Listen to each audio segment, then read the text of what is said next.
নমস্কার বন্ধুরা, কেমন আছেন সবাই? আশা করি খুব ভালো আছেন এবং সুস্থ আছেন, আর আপনাদের পুজো খুব ভালো করে কাটছে। আজ আমি একটা নতুন ভিডিও নিয়ে এসেছি।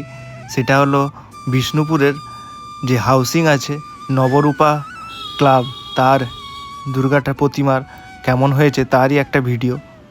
এই প্যান্ডেলের থিম এবছর গান্ধীজির ভাবাদর্শেই অনুপ্রাণিত হয়েছে।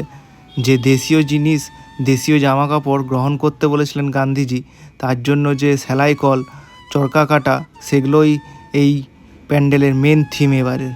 তো চলুন পুরোটা দেখে নিন ভিডিওটা। অবশ্যই আপনাদের খুব ভালো লাগলে আর ভালো লাগলে অবশ্যই কমেন্ট করে জানান কেমন লাগলো ভিডিওটা। তার সাথে অবশ্যই শেয়ার করে দেবেন, তার সাথে চ্যানেলটা সাবস্ক্রাইব করে আমাদের অবশ্যই পাশে থাকবেন।